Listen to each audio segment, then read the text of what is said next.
What's poppin', everybody? This is the cartoon kid Ray Rollins, your average cartoon loving homie.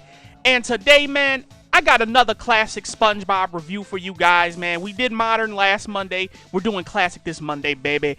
And today, I'm reviewing Season 1, Episode 1, Part 3, I guess you can call it, even though Reef Blower isn't its own episode in its own right. But we're going to be reviewing Tea at the Treedome. Now, before I get into the episode review, man, I want to give a special shout out to the homie Kane winning, man. The reason I want to give him a shout out is because y'all already know how me and my buddy Alex, when he used to do the reviews with me, y'all know how we feel about SpongeBob. We are damn near day one OG SpongeBob fans, man, and this is how the whole Cartoon Kid channel started.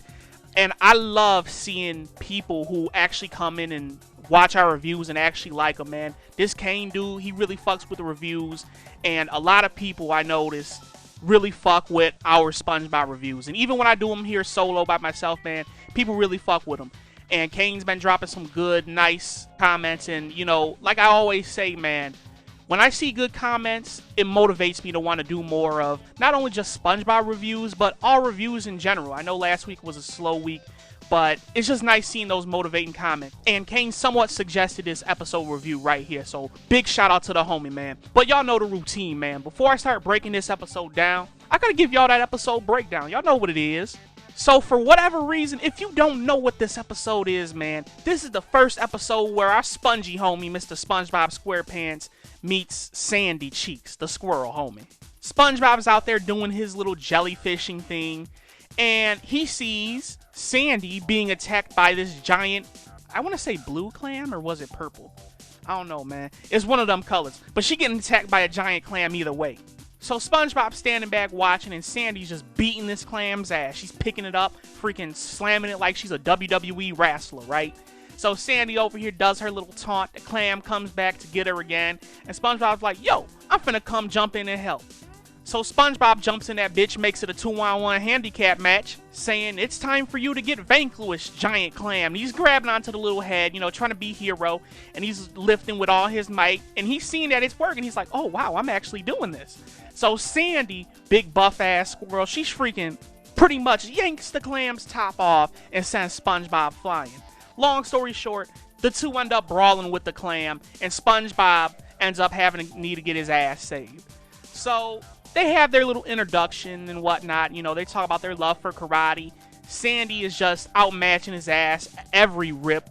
And we know the little spongy homie's weak. He can't do too much. So Sandy's over here making whole boulders and buildings fall to pieces with one karate chop. He's like, wow, man, holy shit. After their little introductions, Sandy invites him over to the Treedome. And SpongeBob, being the idiot that he is, he says he doesn't need water. He can survive off of air. And he runs to Patrick, right? And he's like, yo, Patrick, man, what is air? Patrick breaks it down to him. He's like, man, oh, air's just fancy talk, you know. He shows him the whole pinky up routine, thinking that Sandy's a Miss Fancy Pants and whatnot. And Patrick essentially is playing as the wingman for this episode. He's like, man, SpongeBob, you got it. I'm going to help you through this whole thing, man. Everything is going to go perfect. So SpongeBob ends up getting to the Treedome for his little date with Sandy. If you want to call it, that's not a date. You know, it's just a little hangout over tea and cookies. So SpongeBob ends up getting there. You know, Patrick has an eye on him, you know, just making sure everything goes all right. And he's there to throw him tips if he needs it. So SpongeBob gets in that bitch, and he's like, oh, shit, there ain't no water in here, man. So Sandy's showing him around. And, you know, SpongeBob don't give a damn about none of that shit. He just wants some water, because obviously he's a sea creature. And Sandy's not paying no attention to what SpongeBob needs. You know, SpongeBob obviously ain't on his square. And she kind of notices it at one point, but she keeps getting distracted by the tea and the cookies baking and whatnot. And SpongeBob tries to end up leaving. Patrick ends up being like, nah, man, come on, don't do that shit. You got this, Joe. So Patrick ends up coming in there, trying to keep him in the Treedome and trying to keep SpongeBob from pussying out. Patrick then gets dried out, and they end up collapsing as they're trying to escape the Treedome. Sandy sees them and basically gives them water helmets to save them and whatnot, and starts, you know, pouring water on them to give them all the stuff that they need. And the episode basically ends there. They're drinking their tea and they're eating their cookies and whatnot. You know, it's a good old time. But that's just a brief summary of the episode. Probably not a summary. I just told you practically everything that happened. But my first impressions of this episode, being an OG SpongeBob fan, man, this had to be probably like one of the first 5 episodes that I ended up seeing of SpongeBob. Because I remember, man, I was little as hell when I started getting into SpongeBob. It was like, I had to be maybe like 7 or 8 when I first started watching SpongeBob. And that was probably in like 2006 or 7. I know for sure I was watching SpongeBob by 2006. So I was a little motherfucker, man. But I still consider myself to be a day one SpongeBob fan because I was back there when season 4 started, you know, when all the bad seasons apparently started happening. So this easily had to be one of my first 5 episodes of SpongeBob that I ever watched. And I tell you this, man, seeing how SpongeBob is today and just going back and watching this classic, like I said, one of the first 5 episodes I've seen of SpongeBob ever, it's just a different flavor, man. I love this episode in so many ways. I ain't even gonna lie to you. I wouldn't say it's one of my extremely favorite episodes, especially not compared to all the other classics in the series. But this one just has that special nostalgia to it, man, that just warms my heart in a weird, fuzzy way, man. But I love SpongeBob to death, and it's always a good, special feeling when I see one of these classics. Now, with that all being said, let's get on to some of the moments of this episode. I know in every SpongeBob video, we have this talk about modern Patrick versus classic Patrick. And I think this episode really shows what classic Patrick was like as compared to modern day Patrick. Modern day Patrick is a dumb buffoon, man. He's a stupid idiot. This Patrick has some type of sense, you feel me? Like, soon as SpongeBob mentions air, he's like, oh man, that's just her being fancy. He does the whole pinky finger up routine, which, I mean, I don't know if you guys know, this is a classic thing in Britain, where if you're drinking tea and you're eating like tea and biscuits, which are basically cookies, you're supposed to have your pinky up in your teacup hand. That's a classic thing. I remember learning that around the same time. I was like, oh man, I just seen a SpongeBob episode with that. I learned that in like 3rd grade, so I was pretty shocked about that. But that's where Patrick got that from. At least I think that's where he got it from. But Patrick is not a dumbass in this episode, okay? Patrick knows that SpongeBob is gonna go meet a friend who's potentially a girl, and I don't want to, you know, it's a PG show, man, you feel me? I don't want to be like, oh yeah, SpongeBob's gonna go clap some squirrel cheeks, you feel me? I'm not gonna do that, but Patrick, like I said, is essentially playing the wingman. He's trying to encourage his homie SpongeBob to go through with this shit and basically not pussy out, man. SpongeBob's gonna meet a new friend, and you know, they're kids basically, SpongeBob and Patrick. They have the minds of kids, so they're a little naive. And plus, it's a PG show, so ain't no squirrel cheek clapping going on here anyway. But Patrick is not an idiot, like I said. And that's showcased throughout this episode as he's essentially cheering SpongeBob on as he's having his whole little date with Sandy, if you want to call it that. Now, in comparison, modern day Patrick will do like 9 billion fucking things to screw the whole get together or date up, man. Modern day Patrick would have fucked that whole thing up.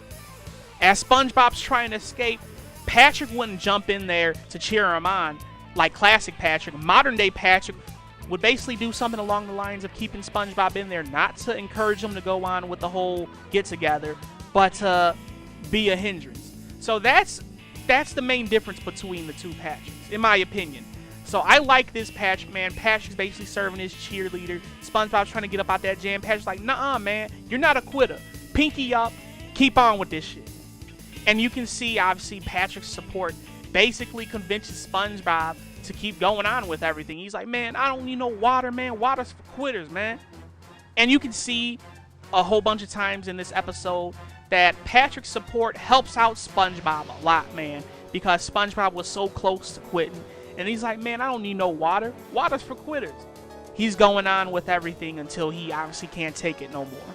So that's the first thing I wanted to talk about. The second thing I wanted to talk about is Sandy's obliviousness to everything that's going on. It's just like, Sandy, you're a scientist, sweetheart. Why the hell do you think SpongeBob and, I wouldn't say Patrick, because she didn't know that Patrick was there until obviously she found him unconscious and shit. But how do you think SpongeBob, being a sea sponge, obviously having no water helmet, or no air helmet rather, can survive in air? Now, sea sponges apparently are a real thing. I didn't know this, obviously, being a little kid watching SpongeBob, but they're a real thing. And the obvious answer to that is SpongeBob can be one of those things that are amphibious. They can survive on water and land. And, you know, obviously me being older, being an adult now, like really looking into it, I'm looking into it very deeply. But come on, Sandy, put two and two together. You can see SpongeBob's acting a little weird. He's not on his square. Give the guy some water, man. And she didn't notice, apparently, that her bird bath was empty. And I don't even think, I can't remember per se if the whole scene of her finding him and Patrick was, well, no, it was definitely after the vase. But I wonder if she knew that her whole vase was emptied of water, that she was going to put the flowers in.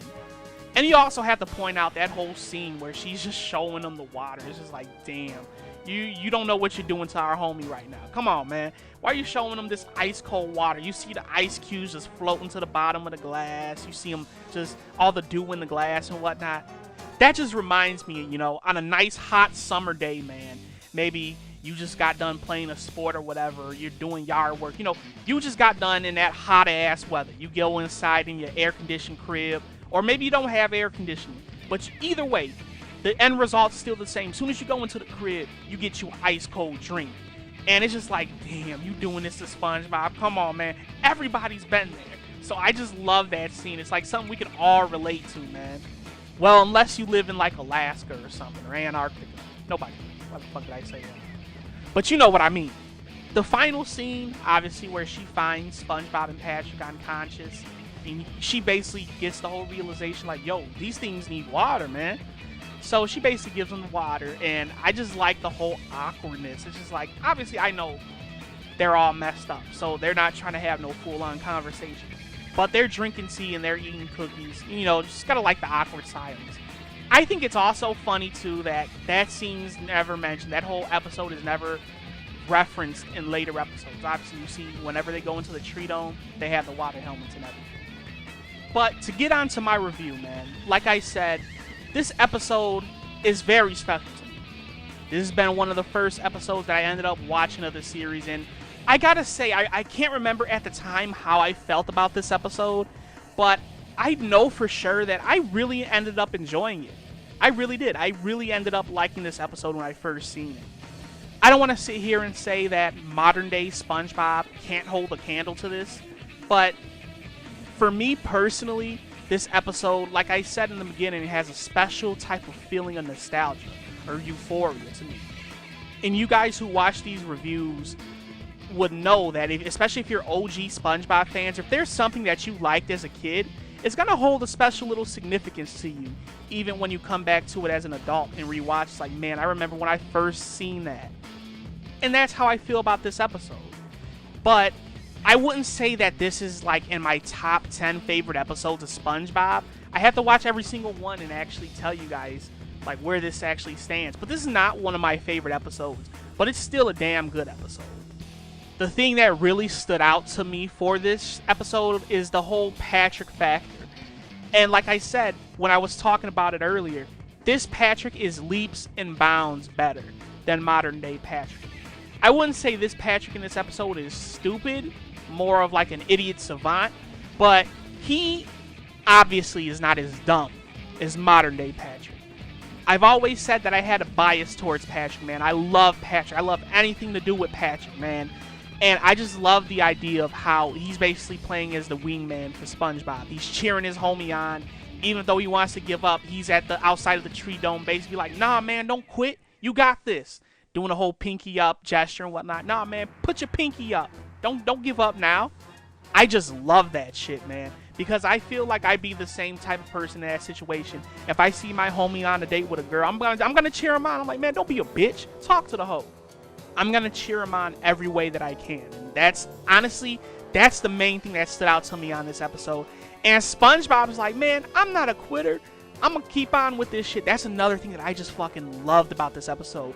We know SpongeBob as the most optimistic person or thing you'll ever see, because he's not a person, but he's known for his optimism, especially nowadays. He's just optimistic to a fault, But for this episode especially, he's optimistic where it counts. He doesn't want to throw in the towel until it's absolutely too late. And, you know, Patrick basically joins in to save him. It's just like, I love the teamwork between the two in this episode. That's what really stood out to me in this. Sandy, obviously, with this being our first ever encounter with her, if you're watching the series chronologically, I don't know how I feel about her, man. Because I really want to say that's something she should have picked up on from the get-go.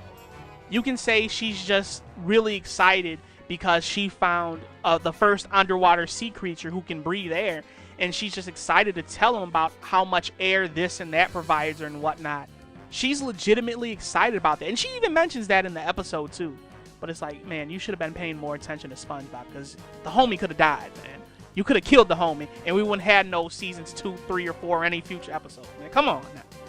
But to sum it up, I'm gonna have to hit this episode with a nice 7.5. And yeah, I may be a little biased towards it, because this is one of those episodes I seen as a kid, and it just brought back that special nostalgic feeling to me, man. And like I said too, I always have a bias towards Patrick. But the number one thing that stuck out to me was SpongeBob and Patrick's teamwork. Patrick cheering on his buddy when he's on his little date with his girl. I know I keep calling it a date. It's not a date. It's a little get-together, man. After you've seen all the SpongeBob conspiracies with the whole karate being used as a metaphor for sex between SpongeBob and Patrick, man, you can't just overshadow that and be like, oh yeah, this is a little play date, a little get-together or whatever. No, this is a date, man. But anyway, I just love the teamwork between SpongeBob and Patrick. Patrick being the wingman, cheering his little homie on. And I just love the whole scene where SpongeBob is like, man, I don't need water. Water's for quitters. And SpongeBob's like, nah, I'm a man. I got this shit. And obviously, until it's too late, and he almost ends up dying in the Treedome. But that's just the main thing that I really loved about this episode that I didn't pick up on as a kid. And especially with seeing all the modern day SpongeBob episodes, we see how stupid Patrick is nowadays. And hell, I reviewed Swamp Mates last week, which is the SpongeBob and Patrick episode. That's going to be up in the end screen. But you can compare the two episodes. You can see how vastly different Patrick is. The Patrick in Swamp Mates, yeah, he's dumb, but at least it's in a comical sense. This Patrick, I wouldn't say he's smart, but he's essentially an idiot savant. But he's not as dumb as he was in Swamp Mates, you feel me? And Patrick's been written worse in other episodes. I like to mention this one a lot because this was when Patrick was at his lowest, when he was falling down in the Krusty Krab as a job for Mr. Krabs, and people just like to watch Patrick fall from high heights and shit. And it's just like, man, come on. Why would you do that to the pink homie writers of SpongeBob? Come on, man. Patrick's not that stupid. We need to keep this Patrick around, the idiot savant Patrick. Yeah, he has his dumb moments, but he has his real gold moments where he says some really smart shit sometimes. But with all that being said, man, my rating for this episode is a 7.5 out of 10. This has been my review for SpongeBob SquarePants Season 1, Episode 1, Part 3, Tea at the Treedome. Once again, shout out to the homie Kane winning for this episode suggestion, man. Really appreciate it. I love the good comments, and I kind of love the bad comments as well, but not as much as the good comments, man. I'm going to try to keep up with those a lot better, too. But y'all know what it is, man. Tell me what you think of this episode. Tell me if you liked it. Tell me if you hate it. Tell me what you would rate it down in the comments box below. And check out some of the other SpongeBob reviews I got here on the channel, or even some of the other reviews in general, man. We review a lot of shit over here. There's going to be reviews every Monday, Wednesday, and Friday. Monday, obviously, is going to be the day reserved for SpongeBob. But until next time, y'all, I love y'all. Take care, and I'll see y'all when I see y'all. Peace out, everybody.